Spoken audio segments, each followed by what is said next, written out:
যার বাড়িতে হরিনাম হচ্ছে, যার বাড়িতে 64 মাহান্ত, যার বাড়িতে নিতাই গৌর, সে কেন পুত্রহারা হলো?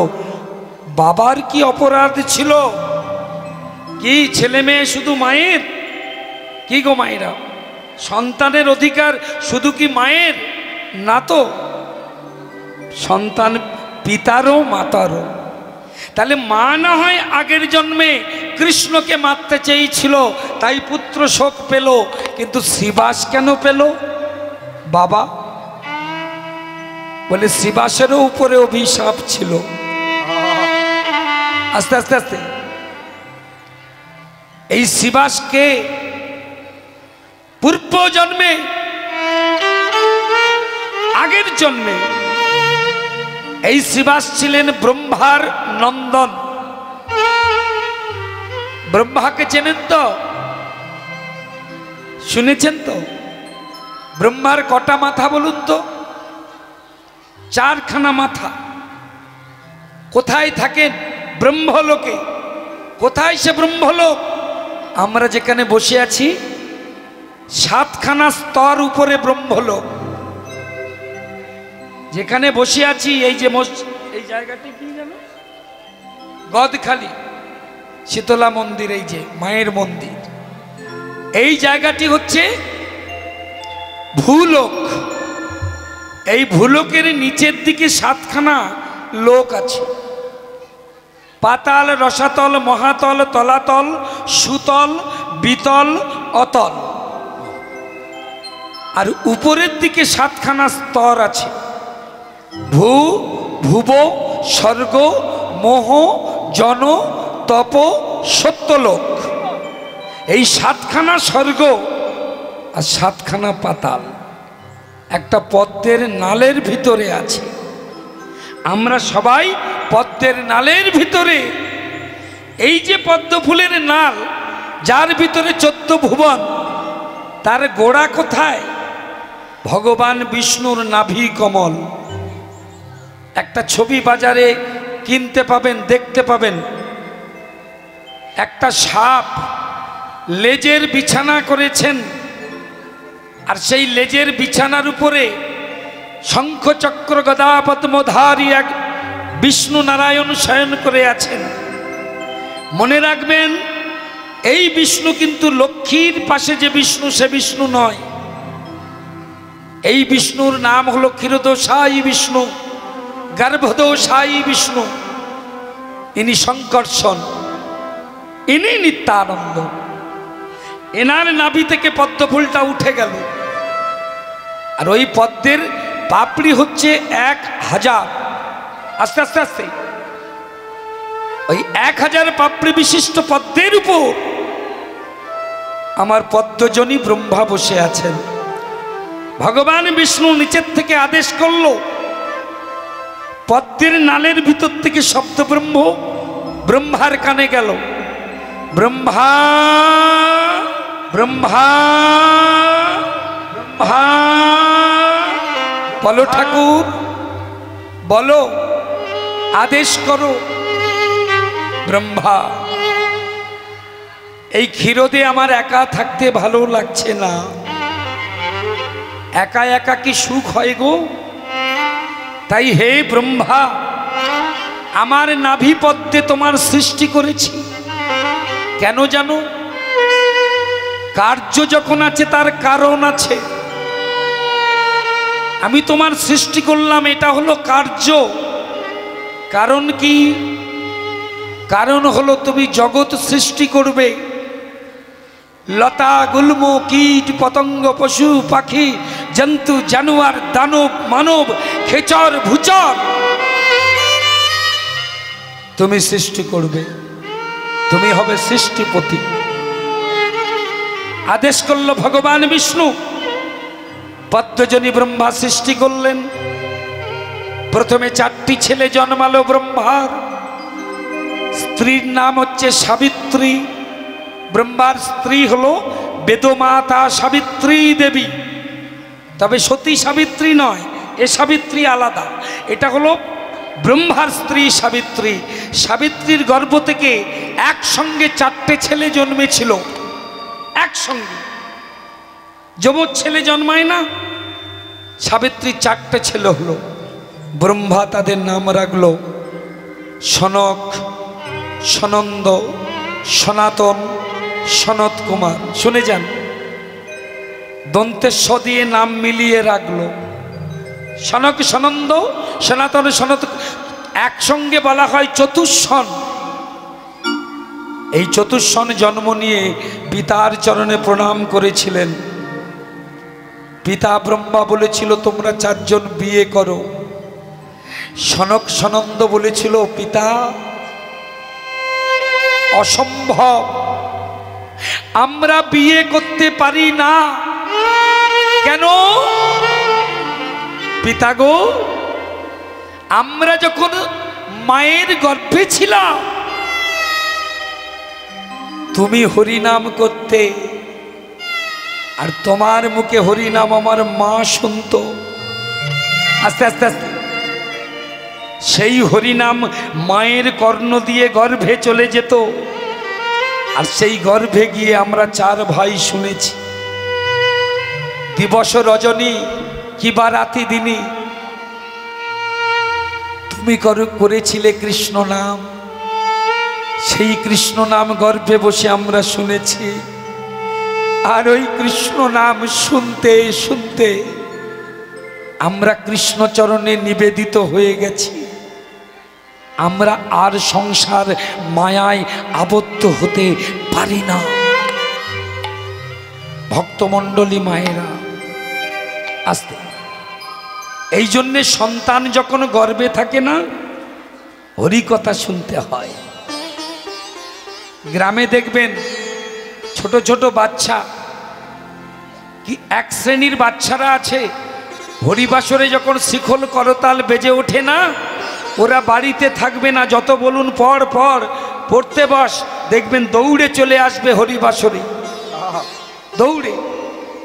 আবার 1 শ্রেণীর বাচ্চা আছে দেখবেন, আপনি যতই ঠেলা দিন, এই জানা একটু হরিবাসরে, ও কিছুতেই আসবে না, ও টিভির সামনে বসে যাবে, মোবাইল নিয়ে বসে যাবে। দোষগুলো কিন্তু বাচ্চাদের নয়।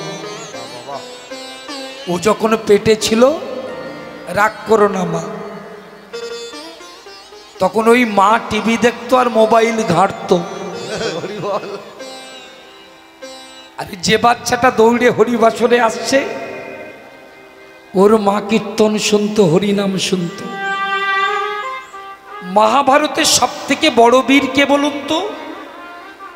অর্জুন নয়, কিন্তু দ্রোণাচার্যও নয়, ভীষ্মদেবও নয়। মহাভারতের যে সবচেয়ে বড় বীর, সে মারা গিয়েছিল 16 বছর বয়সে। তাক লাগিয়ে দিয়েছিল সারা বিশ্বকে। পরশুরামের মতো বীর স্যালুট করেছিল, প্রণাম করেছিল। যে পরশুরামের কাছে বিদ্যা শিক্ষা করেছে ভীষ্মদেব, তার যুদ্ধের কথা শুনে বিস্ময়ে হতবাক হয়ে গিয়েছিল পরশুরাম। কে জানেন? অর্জুনের ঔরসে সুভদ্রার গর্ভে জন্মগ্রহণ করেছিলেন বীর অভিমন্যু। যখন 11 অক্ষয়িনীর সঙ্গে অর্জুন যুদ্ধ করতে গেল, মোট 18 অক্ষয়িনী সেনা কার? কৃষ্ণের। কুরুক্ষেত্র যুদ্ধের আগে সৈন্য ভাগ করা হলো, বিভাগ করা হলো। দুর্যোধনকে গিয়ে কৃষ্ণ বলেছিল, বেয়াই মশাই আসতে, আমার 18 অক্ষয়িনী সেনা, তা 18 অক্ষয়িনী সেনার মধ্যে আমি থাকবো ওদের দলে। আপনি তো আমার বেয়াই মশাই, আপনাকে একটা গোপন কথা বলে যাই, আমার মতো নিষ্কর্মার ঢেকিকে নিয়ে কোনো লাভ নেই, কারণ আমি প্রতিজ্ঞা করেছি কুরুক্ষেত্র যুদ্ধে আমি অস্ত্র ধারণ করব না।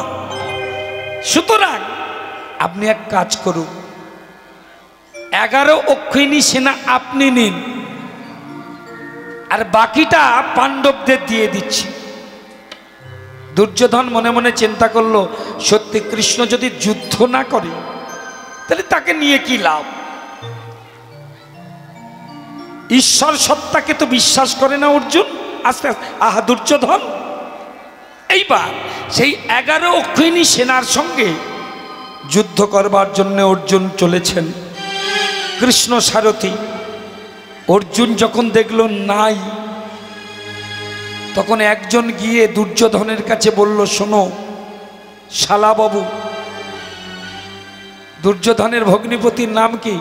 আস্তে আস্তে আস্তে আস্তে গো মায়েরা, একটু আস্তে। 100টা ভাই আর একটা মাত্র বোন। বোনটার নাম ছিল দুঃশলা। বিয়ে দিয়েছিল যার সঙ্গে, তার নাম জয়দ্রথ। জয়দ্রথ শিবের তপস্যা করেছিল। তপস্যা করতে শিব ঠাকুর এসে বলেছিল, বলো তোমার কি বর চাই? জয়দ্রথ বলেছিল, হে মহেশ্বর, বর যদি দিতে হবে তবে এই বর দাও, পৃথিবীর মধ্যে যেন আমি শ্রেষ্ঠ বীর হতে পারি, সবাইকে একদিনের জন্য যেন আমি হারাতে পারি। মহেশ্বর বলেছিল, তোমাকে আমি বর দিতে পারি, তবে একটা শর্ত আছে। কি? পৃথিবীর মধ্যে সবাইকে তুমি হারাতে পারবে না, অর্জুন ছাড়া পৃথিবীর সব বীরকে তুমি হারাতে পারবে। আজকে অর্জুন নাই, সে 11 অক্ষিণীর সঙ্গে যুদ্ধ করতে গেছে। তাই দুঃশলার স্বামী জয়দ্রথ দুর্যোধনের কাছে গিয়ে বলল, শালাবাবু, আজকে অর্জুন নাই, তাই আমার শক্তি আজকে প্রচণ্ড, আমি সবাইকে হারাতে পারবো। তখন দ্রোণাচার্য এসে বলছে, তাহলে এক কাজ করা যাক। কি? ক্ষত্রকর্মে মানে ক্ষত্রিয়দের যুদ্ধকর্ম করতে হয়। এই যুদ্ধের মধ্যে শ্রেষ্ঠ যুদ্ধ হচ্ছে চক্রব্যূহ। দ্রোণাচার্য বলল, আজকে আমি চক্রব্যূহ রচনা করব। দুর্যোধন বলল, তাই হোক। পঞ্চ পাণ্ডবের মধ্যে 4টে পাণ্ডব যদি মেরে ফেলতে পারেন গুরুদেব, তাহলে ভাতৃবিরহ জ্বালা যন্ত্রণা অর্জুন সইতে পারবে না, প্রভাসের জলে আত্মবিসর্জন করবে। আপনি চক্রব্যূহ রচনা করুন। আর জয়দ্রথ, তুমি চক্রব্যূহের দ্বার রক্ষা করবে, কারণ পৃথিবীর কোনো শক্তি নেই আজকে তোমাকে হারাতে পারে। যে হারাবে সেই অর্জুন আছে 11 অক্ষৌহিণী সেনার সঙ্গে যুদ্ধে রত। রচিত হলো কুরুক্ষেত্রের সবচেয়ে দুর্ভাগ্যজনক মৃত্যু, অভিমন্যুর মৃত্যু। তার জন্যে চক্রব্যূহ রচনা করা হলো। সংবাদে চলে গেল যুধিষ্ঠিরের কাছে। যুধিষ্ঠির ভীমকে ডেকেছে, নকুল সহদেবকে ডেকেছে, 3 ভাইকে ডেকে যুধিষ্ঠির বলছে, ওরে ভীম, এই চক্রব্যূহ কি আমি নিজে জানি না, অর্জুন জানলে জানতে পারে, কিন্তু সে নেই। এখন এই চক্রব্যূহ ভেদ করতে তুই পারিস? ভীম মাথা নেড়ে বলছে, আমি পারি না। তাহলে কি উপায়? এমন সময় উত্তরাকে সঙ্গে নিয়ে অভিমন্যু এলেন। 14 বছরের উত্তরা আর 16 বছরের অভিমন্যু। হ্যাঁ, দুজনে খুনসুটি করে, বাচ্চা ছেলে মেয়ে তো। 2 স্বামী স্ত্রী খেলতে খেলতে জ্যাঠামশাইয়ের কাছে এসেছে, আর এসে দেখছে জ্যাঠামশাই গম্ভীর হয়ে বসে আছে। দুর্যোধনের সৃষ্টি চক্রব্যূহে কি করে মোকাবিলা করবেন? জ্যাঠামশাইয়ের গলাটা জড়িয়ে ধরে অভিমন্যু বলেছিল, জ্যেষ্ঠ তাতো, কি হয়েছে তোমার? মন কেন ভারাক্রান্ত? খোকারে, তুই বুঝবি না বাপ, আজ আমি বড় বিপদাপন্ন। কি হয়েছে জ্যাঠা? বললাম না তুই বুঝবি না, বলো না। হ্যাঁ বলো না। বলে, আজকে গুরু দ্রোণাচার্য চক্রব্যূহ রচনা করেছে, তোর বাবা ছাড়া চক্রব্যূহ ভেদ করতে কেউ জানে না, কি করব ভেবে পাচ্ছি না। অভিমন্যু জ্যাঠামশাইয়ের গলাটা আরো একটু জোরে জড়িয়ে ধরে বলছে, জ্যেষ্ঠ তাতো, আমি পারি। তুই পারিস মানে? বলছে আমি চক্রব্যূহ ভেদ করতে পারি। শিখলি কবে? যুদ্ধ শিখলি কবে? ছেলেটা বলেছিল জ্যেষ্ঠ তা তো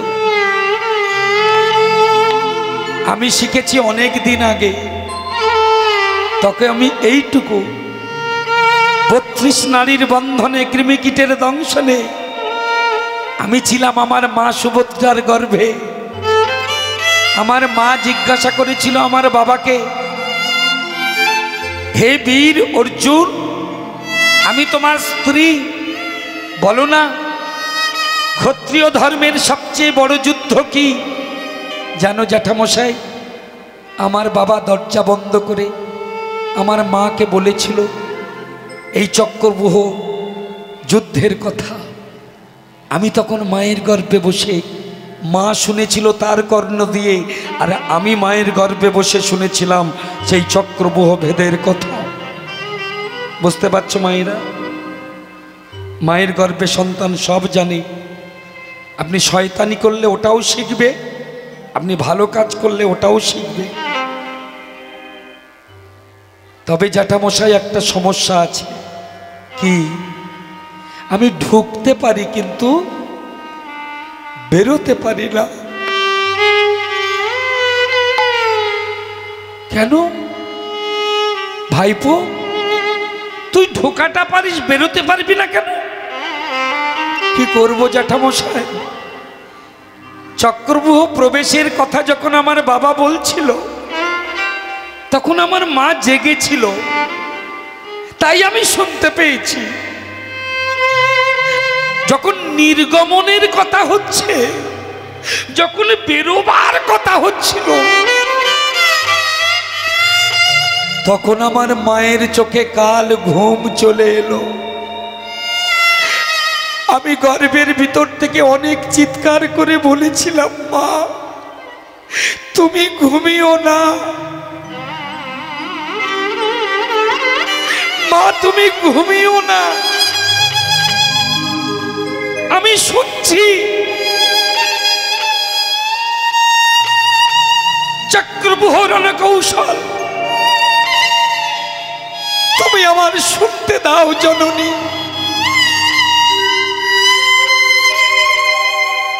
কিন্তু আমার মা ঘুমিয়ে গেল, আমার আর শোনা হলো না।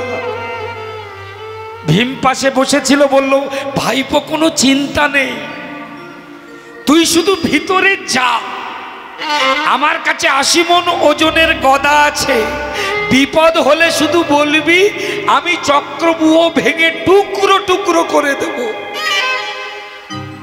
রণসাজে সুসজ্জিত হয়েছিল বীর অভিমন্যু।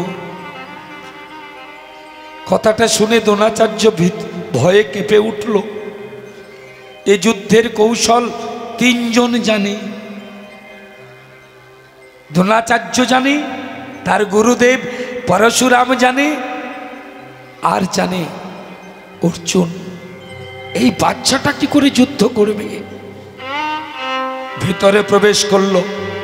দেখুন মা গর্ভে থেকে শুনেছিল, তাহলে কত বড় যোদ্ধা চিন্তা করুন। অর্জুন তো দ্রোণাচার্যের কাছে হাতে নাতে শিখেছে, আর তার ছেলে 16 বছরের অভিমন্যু মায়ের গর্ভে বসে শিখেছে। কত বড় বীর চিন্তা করো। ভিতরে প্রবেশ করলো। চর্ম বর্ম পরিধান পূর্বক যখন যুদ্ধ শুরু হলো, ভয়ে ভীত হলো দ্রোণাচার্য, ভয়ে ভীত হলো শকুনি, ভয়ে ভীত হলো কর্ণ বিকর্ণ। সবাই এক এক করে যায়, ক্ষত বিক্ষত দেহে তারা বেরিয়ে আসে চক্রব্যূহ থেকে। ওইটুকু ছেলেকে পরাজিত করতে পারছে না। শেষে দুর্যোধন গুরুদেব দ্রোণাচার্যকে ডেকে বলল, গুরুদেব, এইটুকু বাচ্চার যদি এত ক্ষমতা হয়, এ তো অর্জুনের থেকে বড় বীর, এর বাঁচিয়ে রাখা যাবে না, যেন তেন প্রকারে ওকে মারতে হবে। প্রয়োজন হলে 1 জন 2 জন 3 জন 4 জন যতজন পারেন একসঙ্গে আক্রমণ করুন। এটা কিন্তু যুদ্ধের নীতি নয় বাবা। যুদ্ধের নিয়ম হলো 1:1, একের বিরুদ্ধে এক। কিন্তু কলঙ্কিত হলো কুরুক্ষেত্র রণাঙ্গন। সপ্তরথী প্রবেশ করলো একসঙ্গে চক্রব্যূহে, বান বানে বানে বানে বরিশন হতে লাগলো, বৃষ্টির মতো বান ঝরে পড়তে লাগলো। 16 বছরের ছেলেটা ওই অভিমন্যুর উপর। একটা সময় বীর অভিমন্যু ধরাশায়ী হয়ে গেল।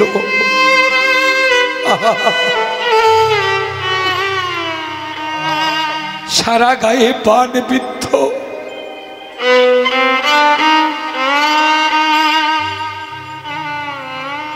মনে পড়ে গেল তার স্ত্রী উত্তরার কথা। উত্তরা, যুদ্ধে আসার সময় তুমি আমার বদনে চুম্বন দিয়েছিলে, আমি তোমাকে আশ্বস্ত করেছিলাম যে আমি যুদ্ধে বিজয়ী হয়ে তোমার কাছে যাব।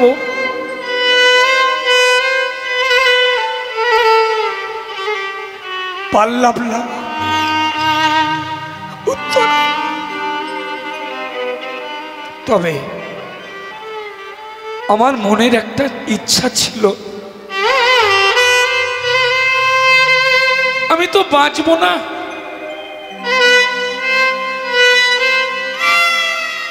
এই মরণের সময় মৃত্যুকালে যদি একটিবার আমার মামা কৃষ্ণকে দেখতে পেতাম।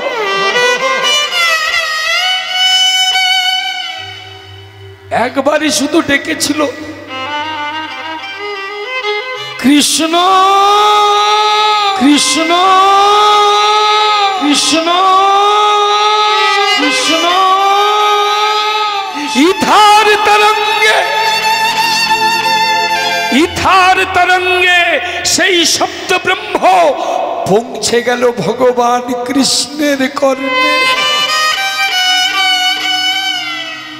অর্জুন, সখা অর্জুন, আমার মন ভালো নেই, যুদ্ধ বন্ধ করো, ফিরে চলো সখা। অন্তর্যামী কৃষ্ণ বুঝতে পেরেছিলেন আজ অভিমন্যু বিদায় নেবে। তার ইচ্ছা মৃত্যুকালে আমার বদন দেখবে। আমি যে ভক্ত বাঞ্ছা পূর্ণকারী, আমি যে ভক্তাধীন ভগবান, ভক্তের বাসনা যদি পূর্ণ করতে না পারি তবে কেন আমি ভক্ত বাঞ্ছা পূর্ণকারী নাম নিলাম। অর্জুন কৃষ্ণ ফিরে এসেছেন। জল পিপাসায় চিৎকার করে ডেকেছিল, জ্যেষ্ঠ দাত জল দাও। তৃষ্ণায় ছাতি ফেটে যায়,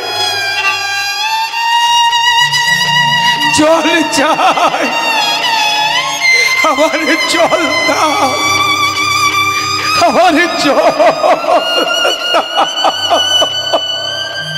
ঘরা ঘরা জল। নকুল সহদেব ভীম দরজার কাছে নিয়ে গেল, কিন্তু এক ঘড়া জল ভিতরে গেল না। কেন? দরজার কাছে বসে আছে শিবের বলে বলিয়ান জয়দ্রথ।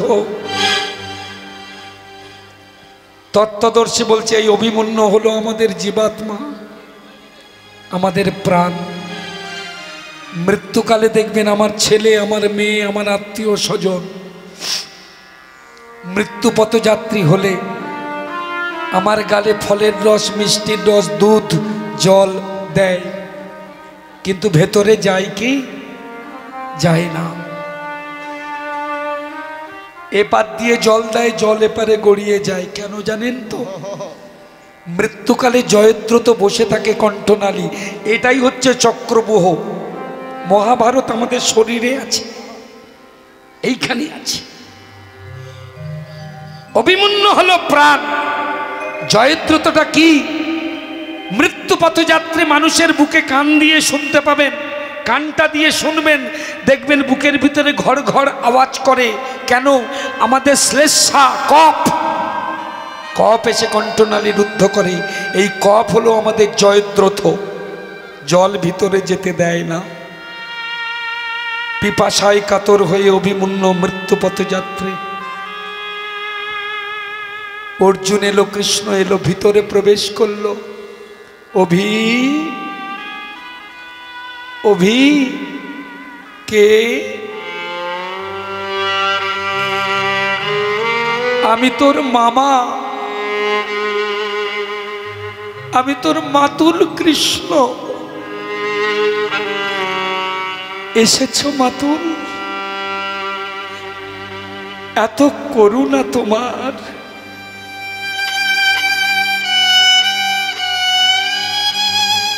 এত দয়া তোমার। আমি একবার ডাকলাম, আমার ডাকে সাড়া দিয়ে তুমি আমাকে দেখা দিতে ছুটে এসেছো। দয়া, মৃত্যুর পূর্বে তোমাকে একটা প্রশ্ন করে যেতে চাই।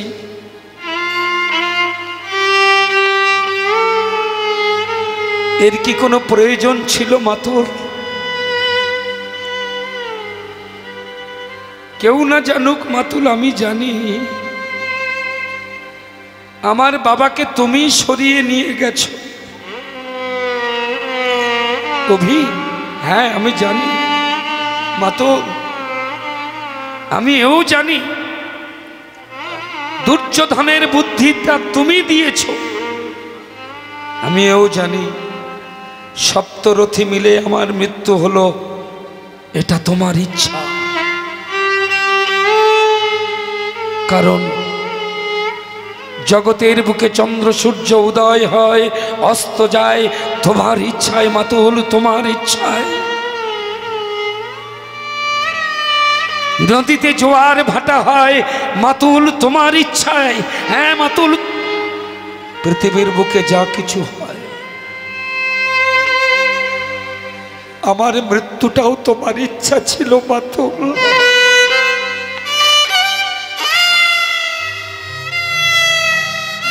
অভি,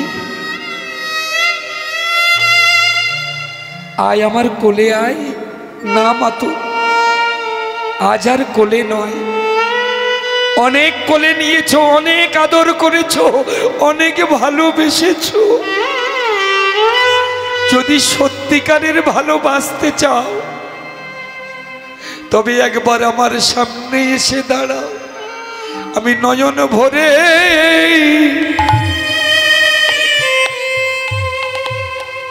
তোমায় দেখতে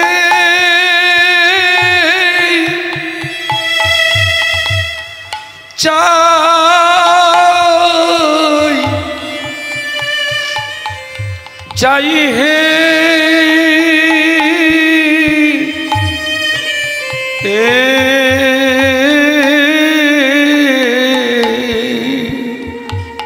আমি নয়ন। হে কৃষ্ণ, হে কৃষ্ণ দয়াময়,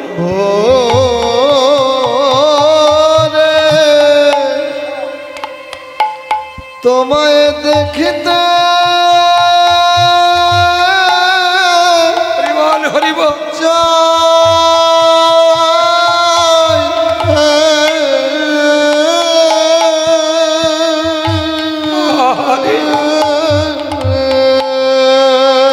তোমার বদন দেখিতে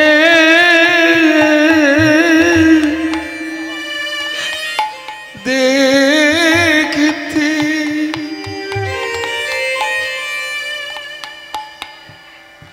আমি চলে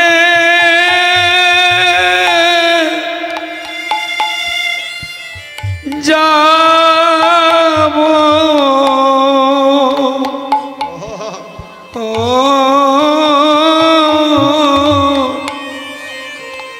মরণকালে তোমার চাঁদ বদন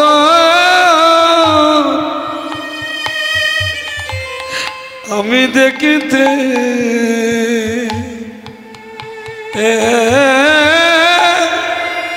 চাই।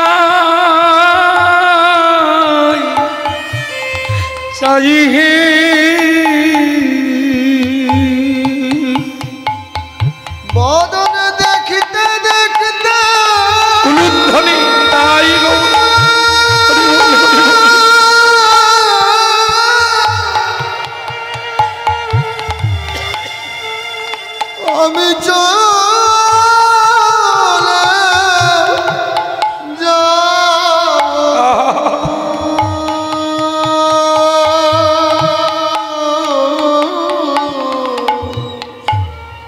আমি তোমার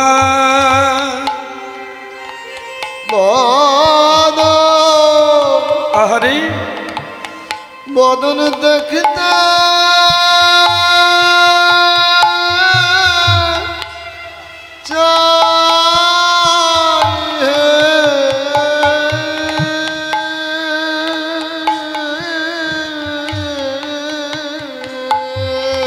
অভিমন্যের সারা গায়ে বাণ বিদ্ধ করজোড়ে বলেছিলেন, হে গোবিন্দ, আজ আর কোলে নিও না, আমার সামনে এসে তোমরা বসো। আমার পিতা এবং জগৎ পিতা, দেহ পিতা এবং জগৎ পিতা দুজনের চরণ দেখতে দেখতে আমি চলে যেতে চাই। সম্মুখে এসে কৃষ্ণ বসলেন। অভিমন্যু বলেছিলেন, জানো মামা, মৃত্যুকালে আমার একটা কথা বারবার বলতে ইচ্ছা করছে। ধিক ধিক শতধিক দুর্যোধন, ধিক ধিক শতধিক কুরুবংশ। বারবার আমার ঘৃণার নিষ্ঠীবন ছুড়ে দিতে ইচ্ছা করে ওদের বদনে। পৃথিবীর ইতিহাসে কালো অক্ষরে আমি লিখে দিয়ে যাব একটাই কথা, ভালো কীর্তি রাখিলে কৌরব, লজ্জায় ফিরাবে মুখ বীরের সমাজ। ঘৃণায় দেবতাকুল দেবে টিটকারি, ধরণীর ইতিহাসে প্রস্তর ফলকে গাথা রবে এই কথা, কাপুরুষ কাপুরুষ কৌরবের প্রতি দুর্যোধন, তুমি কাপুরুষ। গোবিন্দ মাতুল যার পিতা ধনঞ্জয়, তার মৃত্যু অসহায় বুহের মাঝারে। বিধাতা পুরুষ বলেছিল, কৃষ্ণ, অভিমন্যু তোমাকে নালিশ করে দিল। বিধাতা বলছে যে তার মৃত্যুর জন্য তুমি দায়ী না কৃষ্ণ, তুমি দায়ী নও, দুর্যোধন দায়ী নয়, আস্ত্রগুরু দ্রোণাচার্য দায়ী নয়, কুলগুরু কৃপাচার্য দায়ী নয়, ভীষ্ম মহারাজ দায়ী নয়, কর্ণ দায়ী নয়, বিকর্ণ দায়ী নয়। অভিমন্যুর মৃত্যুর জন্য যে দায়ী সে হলো তার মা। মা যদি না ঘুমিয়ে যেত তাহলে চক্রবুহের মধ্যে অভিমন্যু মারা যেত না। শাস্ত্রকারগণ সিদ্ধান্ত দিলেন, গর্ভস্থ সন্তান যেমন মায়ের খাদ্যের নির্যাস পায় গর্ভে বসে, তেমন কর্ণ দিয়ে মা যা শোনে সন্তান তাই শোনে।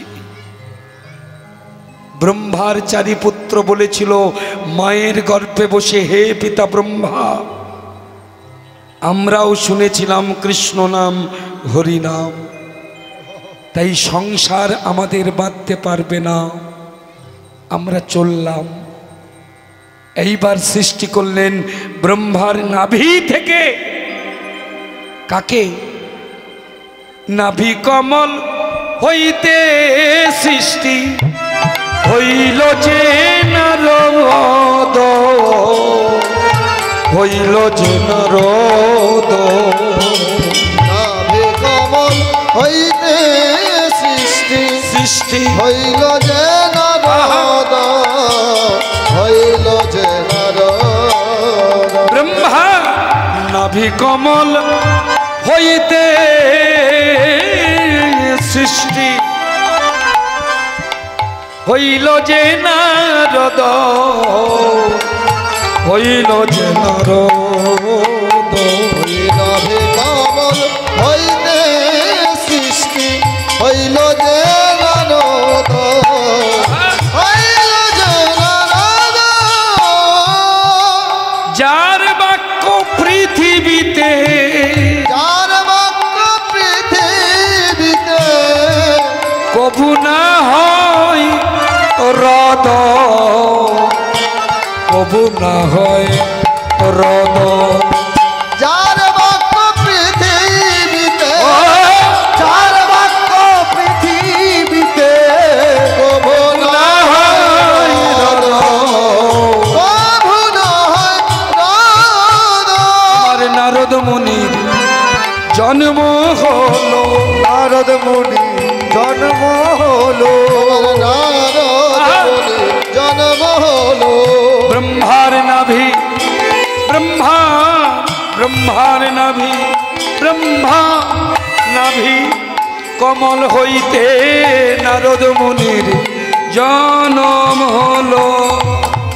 ওই ব্রহ্মার নাভির কমল হইতে, ওই না ব্রহ্মলোকের পুণ্য লগেনে, ব্রহ্মার নাভির কমল হইতে, ওই না ব্রহ্মলোকের দেবতাদের মধ্যে ছেলে মেয়ে জন্ম নেয়, আর আমাদের পৃথিবীর বুকে মানব শিশু জন্ম নেয়। দুটো জন্ম নেওয়ার প্রক্রিয়া বা প্রসেস বা পদ্ধতি আলাদা। ব্রহ্মার নাভি থেকে জন্ম নিল নারদ, এই যে জন্ম নিল যে প্রক্রিয়ায়, সেটাও রতি। আমাদের সংসারে ছেলে মেয়ে জন্ম নেয় স্বামী স্ত্রীর মিলনে, সেটাও রতি। কিছু মনে করবেন না, এই রতি হলো দুই প্রকার। একটা হলো সাত্ত্বিক রতি, একটা হলো তামসিক রতি। ভালো করে বিচার করবেন। দেবতাদের মধ্যে যে ছেলে মেয়ে জন্মায়, সেটা কিন্তু স্বামী স্ত্রীকে বা স্ত্রী স্বামীকে স্পর্শ করে না। স্পর্শ যদি করত, তাহলে কুন্তি কোনোদিন সতী হতে পারত না। অহল্যা, দ্রৌপদী, কুন্তি, তারা, মন্দোদরী, এই পাঁচজন সতী, তাই না? তাহলে কুন্তি পাণ্ডু ছাড়া আর কটা স্বামী? প্রথম সন্তান দিয়েছিল কে? সূর্যদেব। এই সূর্যদেব যখন সন্তান দিল, সূর্যদেব কিন্তু কুন্তিকে স্পর্শ করেনি। কুমারী অবস্থায় যখন দুর্বাসা প্রদত্ত মন্ত্র উচ্চারণ করলো কুন্তি, সূর্য বলেছিল সন্তান নাও। কুন্তি বলেছিল কি করে আমি নেব, আমি কুমারী। বলল চিন্তা করো না, তোমার গর্ভের সন্তান কর্ণ দিয়ে প্রসব হবে। অধীরথ তোমার সন্তানকে মানুষ করবে, যার স্ত্রীর নাম রাধা। ওরা দুই স্বামী স্ত্রী আমার সেবক, সূর্যের উপাসক। আমি আদেশ করব। কিন্তু দেখেছো যখন ছেলে নিতে হবে, আমাদের মায়েরা, আমাদের ঘরে যেমন 10 মাস 10 দিন সন্তান গর্ভে থাকে, কুন্তির গর্ভে কিন্তু ছিল না। যেই সূর্যদেব তাকালো, অমনি গর্ভে সন্তান এলো। তাকালো, এটা সাত্ত্বিক রতি। ভালো করে বুঝবেন। স্পর্শ করতে লাগে না। বলেছিল সূর্যদেব আমি তোমাকে স্পর্শ করি নাই, সুতরাং তুমি পরপতির স্পর্শ পাওনি, তুমি সতী ছিলে, সতী আছো। ধর্মরাজ যুধিষ্ঠির জন্ম দিল, স্পর্শ করেনি, দর্শনের সন্তান। এটা বলে সাত্ত্বিক রতি। কি রতি? সাত্ত্বিক। পবন দেবতা দিয়ে গেল ভীমকে জন্ম, স্পর্শ করেনি, এটাকে বলে সাত্ত্বিক রতি। ইন্দ্র দিয়ে গেল অর্জুনের জন্ম, স্পর্শ করেনি, এটা বলে সাত্ত্বিক রতি। আর আমাদের ঘরে ছেলে মেয়ে হয়, স্বামী স্ত্রীকে স্পর্শ না করলে হবে না। এই রতির নাম হচ্ছে তামসিক রতি। হরে কৃষ্ণ। তাহলে রতি কয় প্রকার? 2 প্রকার, সাত্ত্বিক রতি, তামসিক রতি। এই সাত্ত্বিক রতিতে ব্রহ্মার নাভি থেকে নারদের জন্ম। ব্রহ্মা বলেছিল নারদ তুমি সংসার করো। নারদ মুনি বলেছিল বাবা আমার জন্ম কোথায়? তোমার নাভিতে। জন্মের আগে আমি ছিলাম কোথায়? তোমার নাভিতে। তা তুমি যখন হরিনাম করো, এই হরিনামের ধ্বনির জন্ম কোথায়? আমি কথা বলছি মায়েরা, আপনারা যত কথা বলেন, এই যে আমরা গান করি, আমাদের শরীরের মধ্যে শব্দ তৈরি হয় কোথায়? সায়েন্স বলছে, বিজ্ঞান বলছে আমাদের শব্দব্রহ্ম সৃষ্টি হয় শরীরের ঠিক এই জায়গায়, এই নাভিতে। তো বলল বাবা হরিনামটা সৃষ্টি হয় নাভি, তা তোমার নাভিতে আমার জন্ম, আমি কি করে সংসার করব? যখন নারদ চলে যায় তখন ব্রহ্মা ডেকে বলেছিল, নারদ আমি তোমার জন্ম দিলাম, আমি তোমার আদেশ করলাম, আমার আদেশ লঙ্ঘন করে তুমি চলে যাও। ও গো নারদ, আমার বুকে পুত্র বিরহের শেল বিদ্ধ করে তুমি যে চলে যাও, এই যে পুত্র বিরহ দিয়ে চলে যাও, আমি অভিশাপ দিচ্ছি একদিন তোমার এই পুত্র বিরহ শেল বিদ্ধ হতে হবে। ব্রহ্মার অভিশাপ ব্যর্থ হবার নয়। মালিনীর কোলে যে ছেলেটা মরে পড়ে আছে, কৃষ্ণের অভিশাপে মালিনী ছেলে হারালো, পুত্র শোক বিরহ পেল, আর ব্রহ্মার অভিশাপে সেই নারদ মুনি এই কলিযুগে হয়েছেন শ্রীবাস। তাই শ্রীবাসেরও পুত্রহারা হতে হলো। দুই স্বামী স্ত্রী আলাদা আলাদা করে অভিশাপ পেয়েছিলেন। এই মালিনীর নাম ছিল দাপর যুগে কৃষ্ণ অবতারে কংসের বোন পুতনা। আজকে সেই পুতনার কৃষ্ণ বিরহ বা তার মোক্ষণ বা উদ্ধারের কথা মনে রাখবেন। কৃষ্ণের হাতে যারা যারা মরেছে কেউ কিন্তু মরে নাই, উদ্ধার হয়েছে। এই কথাটা বুঝতে হবে। মানুষের মৃত্যু তো দেখেছেন আপনারা, দেখেন না? মৃত্যু দুই রকমের আছে। কিছু কিছু মৃত্যু আছে দেখবেন, দেখে আপনার বিশ্বাস করতে অসুবিধা হবে যে সে মারা গেছে, হয় না? মরে পড়ে আছে, গিয়ে দেখে আপনার বিশ্বাস করতে অসুবিধা হবে যে মারা গেছে। দেখবেন হাসছে, মুখে হাসি লেগে আছে, চোখ বন্ধ করে বাইরে বেরিয়ে দেখে এসে বাইরে বেরিয়ে লোকের কাছে বলে না, বলে ওরে যেন হাসছে, মরে গেছে বোঝে, দেখে বোঝার উপায় নাই। এই যে মৃত্যু, হাসতে হাসতে মৃত্যু, এইটাই হচ্ছে উদ্ধার, এটা মৃত্যু নয়। তাহলে মৃত্যু কোনটা? যে মৃত্যুটা দেখার পর, যে মৃত্যু দেখে আসার পর আপনি 2-3 দিন ঘুমাতে পারবেন না, বিভৎস মৃত্যু, ভয়ঙ্কর মৃত্যু। আপনি খেতে পারবেন না, ঘুমাতে পারবেন না, বারবার সেই ভয়ঙ্কর মূর্তিটা আপনার চোখের সামনে ভেসে উঠবে, সেই মরা মুখটা আপনার চোখের সামনে ভেসে উঠবে। এই যে মৃত্যু, এটাই মৃত্যু। হ্যাঁ, এটাই মৃত্যু। হিরণ্যকশিপুকে ভগবান মেরেছিলেন, রাবণ কুম্ভকর্ণকে ভগবান মেরেছিলেন, দন্তবক্র শিশুপাল কংসকে ভগবান মেরেছে, কিন্তু কাউকে তিনি মারেন নাই।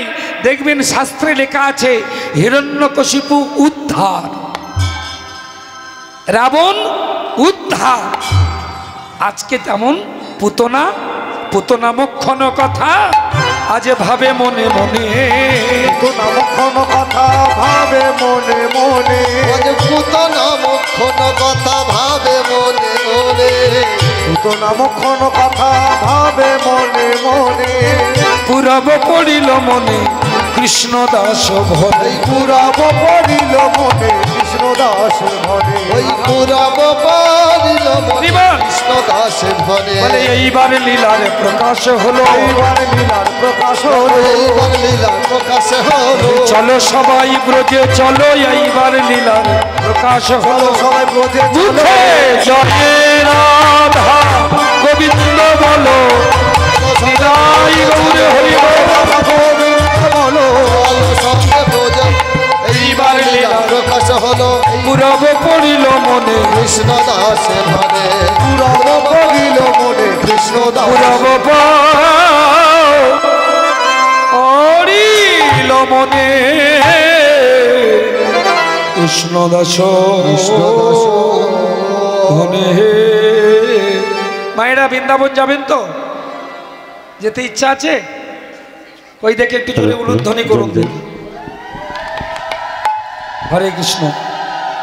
বাহ, বেশ, আমরা বৃন্দাবনে যাব। তার আগে আপনাদের মতো অনুরাগী ভক্তের কাছে একটা স্বনির্বন্ধ নিবেদন। এই উৎসব কমিটির পক্ষ থেকে আপনাদের কাছে একটু সময় চেয়ে নেওয়া হচ্ছে, একটু মনোনিবেশ সহকারে শ্রবণ করবেন কথাগুলি। জয় নিতাই, জয় গৌর, হরে কৃষ্ণ। জয় নিতাই, জয় রাধে। সমবেত দুরাগত ও আগত সাধুগুরু বৈষ্ণব এবং ভক্তিমতী মায়েদের চরণে আমরা কমিটির পক্ষ থেকে জানাই সশ্রদ্ধ প্রণাম, দণ্ডবোধ। যে ঘোষণাটা না করলেই নয়, আমরা সবাই এই দুর্যোগপূর্ণ আবহাওয়ার মাঝেও সমবেতভাবে আস্বাদন করছি গৌর গোবিন্দের অপূর্ব লীলা মাধুর্য। পরিবেশন করছেন বিখ্যাত স্বর্ণপদকপ্রাপ্ত কীর্তনিয়া কীর্তন আচার্য কৃষ্ণপদ হালদার মহাশয়। তো দাদার কাছে আমরা কৃতজ্ঞ, আমাদের মতো একটি দিন এই মহতে হরিবাসরে দাদার পদার্পণ হয়েছে, তার জন্য দাদাকে আমরা কমিটির পক্ষ থেকে প্রণাম জানাই। তো দাদাকে আমাদের এই হরিবাসরে আনার জন্য যারা আর্থিকভাবে সহযোগিতা করেছেন, যে সকল দাতা, তাদের নামগুলো ঘোষণা করা খুবই আবশ্যক। তার জন্য আপনাদের কাছ থেকে আমরা একটু সময় চেয়ে নিচ্ছি। সেই দাতাগণ হলেন দিলীপ সাপুই, খোকন চকদার, সঞ্জীব নস্কর, দীনবন্ধু নস্কর, পিন্টু কয়াল, মুক্ত সাপুই, মহারাজ সাপুই, পল্টু মণ্ডল, দীনবন্ধু মণ্ডল, গোপাল মণ্ডল, সঞ্জয় মণ্ডল, যুবরাজ সর্দার, কৌশল্যা মণ্ডল, ভূমিকা মণ্ডল, লক্ষ্মীরানী চকদার, অঞ্জনা হালদার, ধনপতি মণ্ডল, মনোরঞ্জন নস্কর, জয়দেব নস্কর, দুলাল নস্কর, অনুকূল নস্কর, রূপচাঁদ সর্দার, স্বপন মণ্ডল, মাধব মণ্ডল, নিত্য মণ্ডল, পবিত্র মণ্ডল। বিশেষত প্রসেনজিৎ সর্দারুর কথাটা বলতে হয়। ওরা অন্ধ্রপ্রদেশে খুব কায়িক পরিশ্রম করে কাজ করতে যায়, খুব কায়িক পরিশ্রমের কাজ। সেই গ্রুপ থেকে যারা রয়েছেন প্রহ্লাদ চকদার, বিশ্বনাথ চৌধুরী, পলাশ চকদার, রতন গায়েন, পবিত্র চৌধুরী, লক্ষণ হালদার, দেবাশিস নস্কর, আমাদের পাশের যে গদখালি রয়েছে ওখানে যেটা গানপাড়া বলা হয়, ওখান থেকে রয়েছে গোপাল হালদার, সুকেন হালদার, গোপাল বৈরাগী ও বিজয় মণ্ডল। এরা সবাই সেখান থেকে পরিশ্রম করেও একটা আর্থিক সহযোগিতা আমাদের করেছেন। তারা যে যে উদ্দেশ্য নিয়ে ভগবানের চরণে এই দলটি দান করেছেন, তাদের উদ্দেশ্য যেন সফল হয়। সেই সঙ্গে আমরা দুটো মানুষের স্মৃতিচারণ করব আজকের, যারা আমাদের পূর্বজ ছিলেন, যারা এই মন্দির কমিটিকে এতদিন ধারণ করে রেখেছিলেন, যারা বাহক, দীর্ঘদিনের এই প্রতিষ্ঠানটিকে তারা ঐতিহ্যের সঙ্গে ধরে রেখেছিল বলে আজ আমরা এই হরিবাসর করতে পারছি। তারা প্রয়াত হয়েছেন, তারা আজ আমাদের মধ্যে নেই। তিনি হলেন আমাদের গুরুস্থানীয় এক ব্যক্তি, তিনি হচ্ছে অনুকূল চন্দ্র মণ্ডল মহাশয়। তিনি আমাদেরকে অন্ধকারের হাত থেকে, মধ্যে থেকে এই আলোর পথে তিনি হাত ধরে আমাদেরকে এনেছিলেন। সেই সঙ্গে এবছর সদ্য প্রয়াত হয়েছেন আমাদের জ্যাঠামশাই শ্যামপদ চকদার মহাশয়। আসুন তাদের স্মৃতির উদ্দেশ্যে আমরা সবাই একবার জয়ধ্বনি দিই, মায়েরা একটু উলুধ্বনি করবেন। জয় জয় শ্রী গুরু নিতাই গৌর প্রেমানন্দে, হরিবল হরিবল। আপনারা আস্বাদন করুন মাধুর্যময় কৃষ্ণলীলা। হরে কৃষ্ণ। মায়েরা, আবার এক বছর পরে এই উৎসব, সব কিছুর দিয়ে আছে বিশ্বাস, তাকে দিয়ে নেই বিশ্বাস, তাকে দিয়ে নেই বিশ্বাস, যার নাম আমাদের নিঃশ্বাস।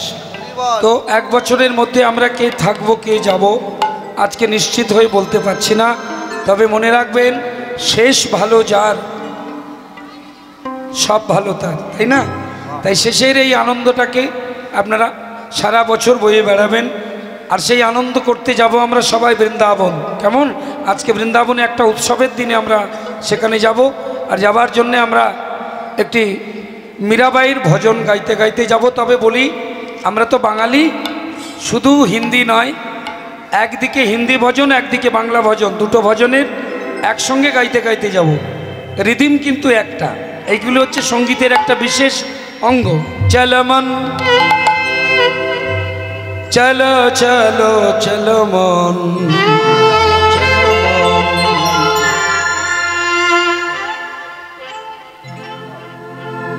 চলো চলো মন,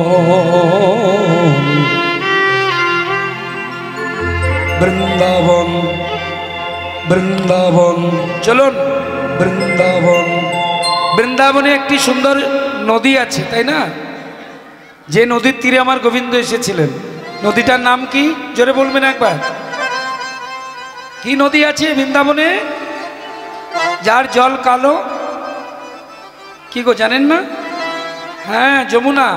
আর আমাদের নবদ্বীপে যেখানে গৌরাঙ্গ এসেছিলেন ওখানে একটা নদী আছে, সেই নদীটার নাম কি? গঙ্গা যমুনা। খুব সুন্দর। মীরাবাই একদিকে, একদিকে ভবা পাগলা, একই রিদিমে দুটো গান শুনবো আমরা। গঙ্গা যমুনা, গঙ্গা যমুনা নির্মল পানি। গঙ্গা যমুনা নির্মল পানি। গঙ্গা যমুনা নির্মল পানি। শীতল ভুবত সরি। চলো গঙ্গা চলো গঙ্গা যমুনা গোপী। চলো গঙ্গা যমুনা গোপী। যে যমুনার তীরে বৃন্দাবন, যে বৃন্দাবনে কান পাতলে আজও কৃষ্ণের বাঁশির ধ্বনি শোনা যায়। আজও সে বৃন্দাবনে বাঁশি বাজে বাজে রে। আজও সে ও সে বাঁশির সুরে বনে বনে, ও সে বাঁশির সুরে বনে বনে ময়ূর নাচে রে। আজও সে বৃন্দাবনে বাঁশি বাজে বাজে রে। আজও সে বৃন্দাবনে বাঁশি বাজে বাজে রে। আজও সে বৃন্দাবনে। মর মুকুট পীতাম্বর শোভে। মুকুট পীতাম্বর শোভে।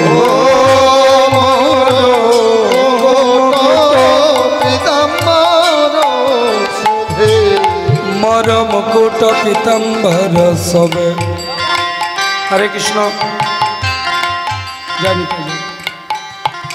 যারা আমাকে পুরস্কৃত করছেন, এই যে অর্থ দিচ্ছেন, একটা নিবেদন জানাই, কিছু মনে করবেন না। কীর্তন জগতে বোধহয় আমি এই কথাটি প্রতিটি আসরে বলি, আর কেউ বলে না। কি সেটা?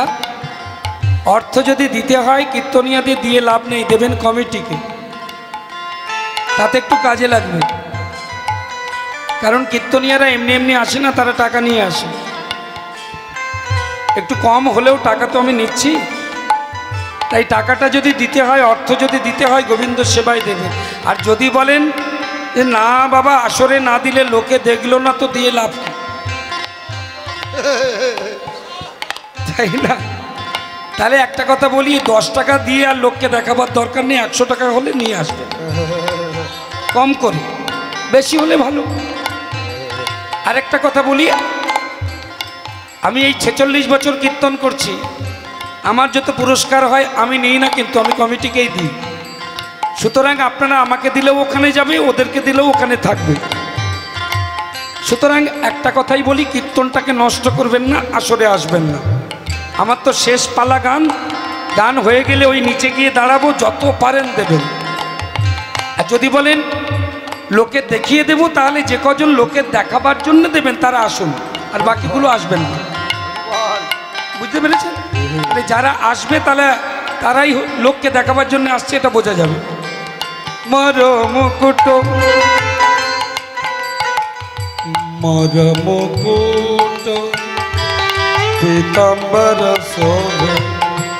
নিরেগা রে নিরসা, নিরেগা মা মা মা মা গা গা গা, নিরসা নিরেগা গা মা, নিরেগা মা পা মা গা রে, নিরেগা মা পা মা গা রে, গা রে গা রে গা রে নিরে। মর মুকুট পীতাম্বর শোভে। कुंडल झलकई धे चलो बोलो गंगा यमुना को तीर चलो बोलो गंगा यमुना को तीर चलो बोलो गंगा यमुना को तीर आज বৃন্দাবনের মাটিতে কান পাতলে এই জন্য বৃন্দাবনে দেখবেন মাহান্তেরা গড়াগড়ি দেয় ধুলা নয় ধুলি নয় গোপীর পদরেণু আস্তে আস্তে আস্তে মায়েরা একটু আস্তে শান্ত আর বেশিক্ষণ নয় আধ ঘন্টা থাকবো একটু চুপ করে শুনুন কথাগুলো অনেক কষ্ট করে এসেছি মা হ্যাঁ অনেক ভালোবাসার টানে এসেছি আনন্দটা আপনারাই পাবেন কষ্টগুলো শুধু আমাদের তাই আপনারা একটু মন দিয়ে শুনবেন বৃন্দাবনে গিয়ে কিছু নিয়ম আছে বৃন্দাবনে প্রথমে গিয়ে কি করতে হয় বলুন তো বৃন্দাবনে পা দিয়ে কি করতে হয় আস্তে অনেকে বলবেন ওই যে বৃন্দাবনে গিয়ে ভালো হোটেলটা আগে দেখে নিতে হবে না হোটেল আপনাকে দেখতে হবে না আপনি যদি সঠিক জায়গায় যেতে পারেন হোটেল আপনার কাছে ছুটে আসবে বৃন্দাবনে গিয়ে আগে ধুলায় গড়াগড়ি দিতে হয় আর গড়াগড়ি দেওয়ার জন্য দেওয়া নয় গড়াগড়ি দেওয়ার কিছু নিয়ম আছে এটা কত বছরের আসো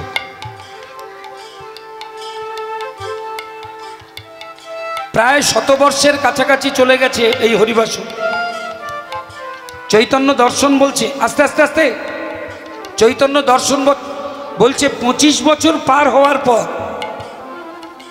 এই হরিবাসরে যদি রাত্রি 12টার সময় এসে আপনারা 3 বার গড়াগড়ি দিয়ে কানটা পাতেন এই মাটির তলা থেকে খোল করতালের শব্দ ভেসে আসে যদি সেই আকুল ডাকটা আপনাদের থাকে এই হরিবাসরে 25 বছর পার হল আর এটা তো 90 পেরিয়ে গিয়েছে 100 ছুঁই ছুঁই এখানে অবশ্যই কান পাতলে ওই জন্য গড়াগড়ি দেবার নিয়ম আছে ধুলো মাখার নিয়ম আছে 3 বার গড়াগড়ি দিয়ে কানটা মাটিতে পেতে চুপ করে থাকতে হয় বৃন্দাবনে গিয়ে দেখবেন মাহান্তরা কিভাবে গড়াগড়ি দেয় অনেকে দেখে মনে করবেন না না বোধহয় দম হয়ে গেছে হ্যাঁ কষ্ট হচ্ছে বোধহয় চুপ করে আছে না শোনার চেষ্টা করছি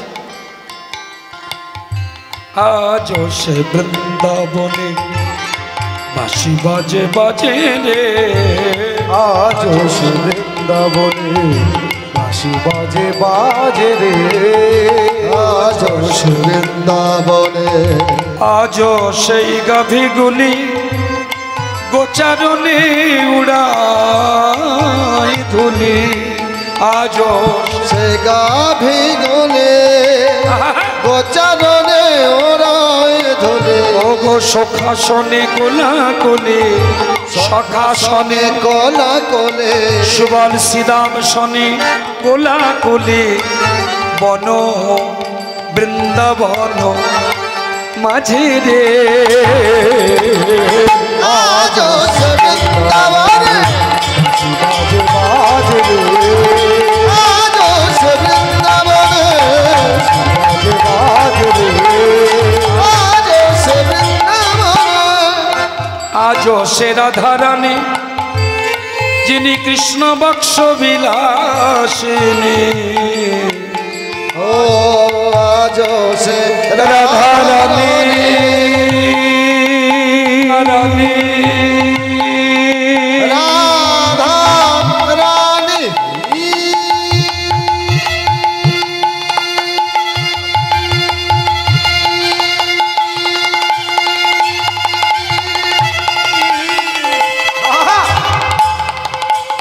রাধা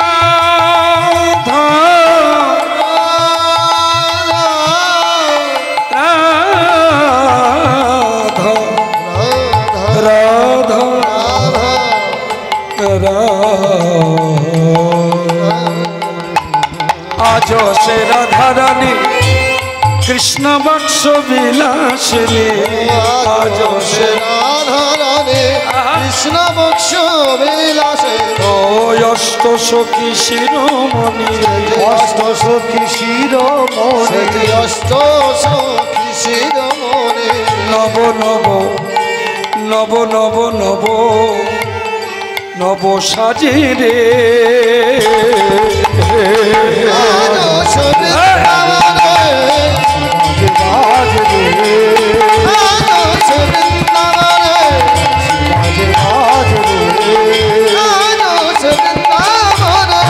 বড় আশা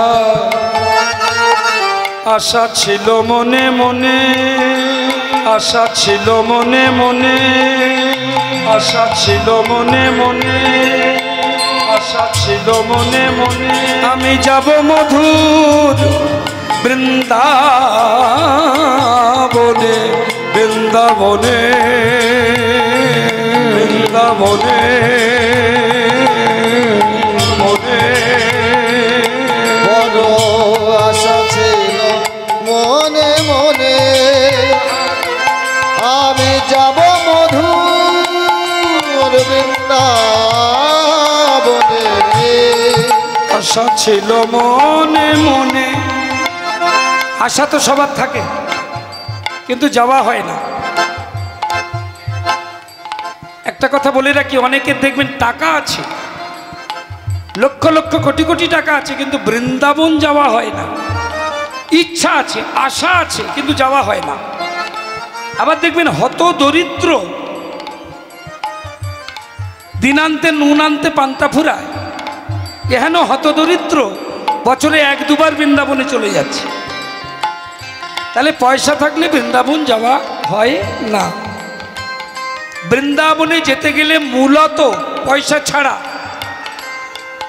মূলত দুটো জিনিস থাকতে হবে এই যে এদিকে দুটো জিনিস একটা হচ্ছে নিজ নিজ সদ্গুরু কৃপা থাকতেই হবে এই জন্য আশ্রয় দীক্ষা নেওয়ার প্রয়োজন গুরু কৃপা না হলে বৃন্দাবন দর্শন হবে না আর একটা জিনিস থাকতে হবে অবশ্যই সেটা কি পূর্ব জন্মার্জিত সুকৃতি ব্রাহ্মণ সেবা বৈষ্ণব সেবা গুরু সেবা হরিবাসরের সেবা ভক্ত সেবা এই যে কীর্তন শুনছেন এগুলো সুকৃতি এটা যদি পূর্বজন্ম থেকে আপনার পাওয়া থাকে এই সুকৃতি লব্ধও যদি হয়ে থাকেন তাহলে বৃন্দাবন যাওয়া হবে এই গান যিনি লিখেছেন বাংলা ভজনটি যিনি লিখেছেন তিনি হচ্ছে ভবা পাগল আর হিন্দি ভজন যিনি লিখেছেন একই রিদিমে আমরা দুটো গান শুনছি মোর মুকুট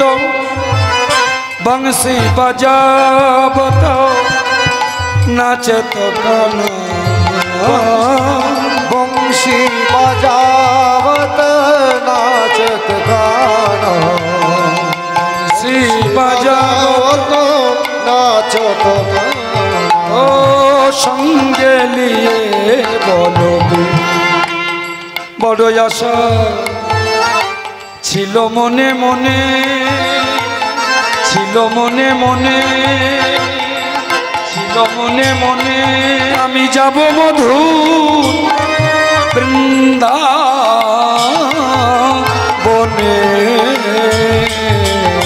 বড় আশা ছিল মনে মনে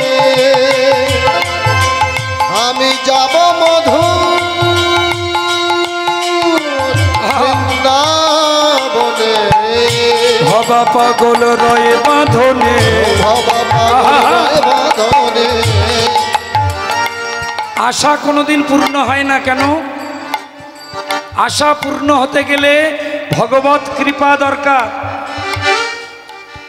আর আমাদের আশার এই যে আশা মানে পাওয়ার আশা এই যে এসেছেন এখানে এই আশাটা হয়েছে কেন আমি এসেছি আপনারাও এসেছেন এখানে আমার আপনাদের আশা হয়েছে কেন না আশার আশা থাকলে তবে আশা হবে কি বললাম আশার আশা থাকলে তবে আশা হবে দুটো আশার বানানো আলাদা এই যে এসেছি এই যে আশা এটা হচ্ছে আকার দন্তেশ্বয় আকার আশা। আর এই যে শুনবার আশা, দেখবার আশা, এটা হচ্ছে আকার তালবেশ্বয় আকার। বড় আশা ছিল মনে মনে যাব মধুর বৃন্দাবনে,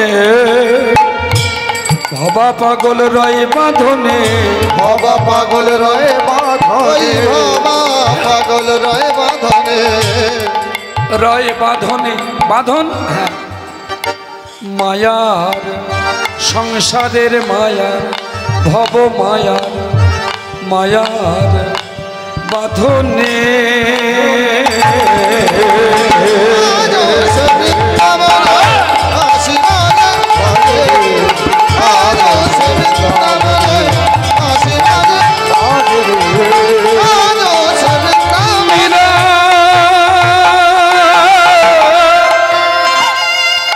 हे दासी मीरा, इसी समय में आप लोग चलिए मधुमय श्रीधाम वृंदावन धाम में, सब भक्तों में देखेंगे कैसे लीला प्रकाश करेंगे मेरे भगवान कृष्ण कन्हैया जी। मीरा दासी दासी मीरा मीरा मीरा मीरा मीरा मीरा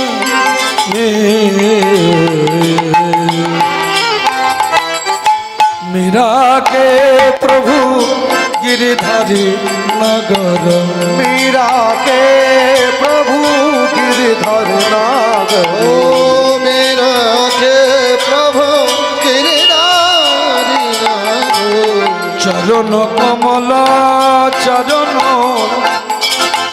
चरण कमल पर, चरण कमल पर, चरण कमल पर शिव चलो बोलो गंगा যমুনা কোটি, চলো বলো গঙ্গা যমুনা কোটি, চলো বলো গঙ্গা যমুনা গঙ্গা যমুনা গঙ্গা যমুনা কোটি।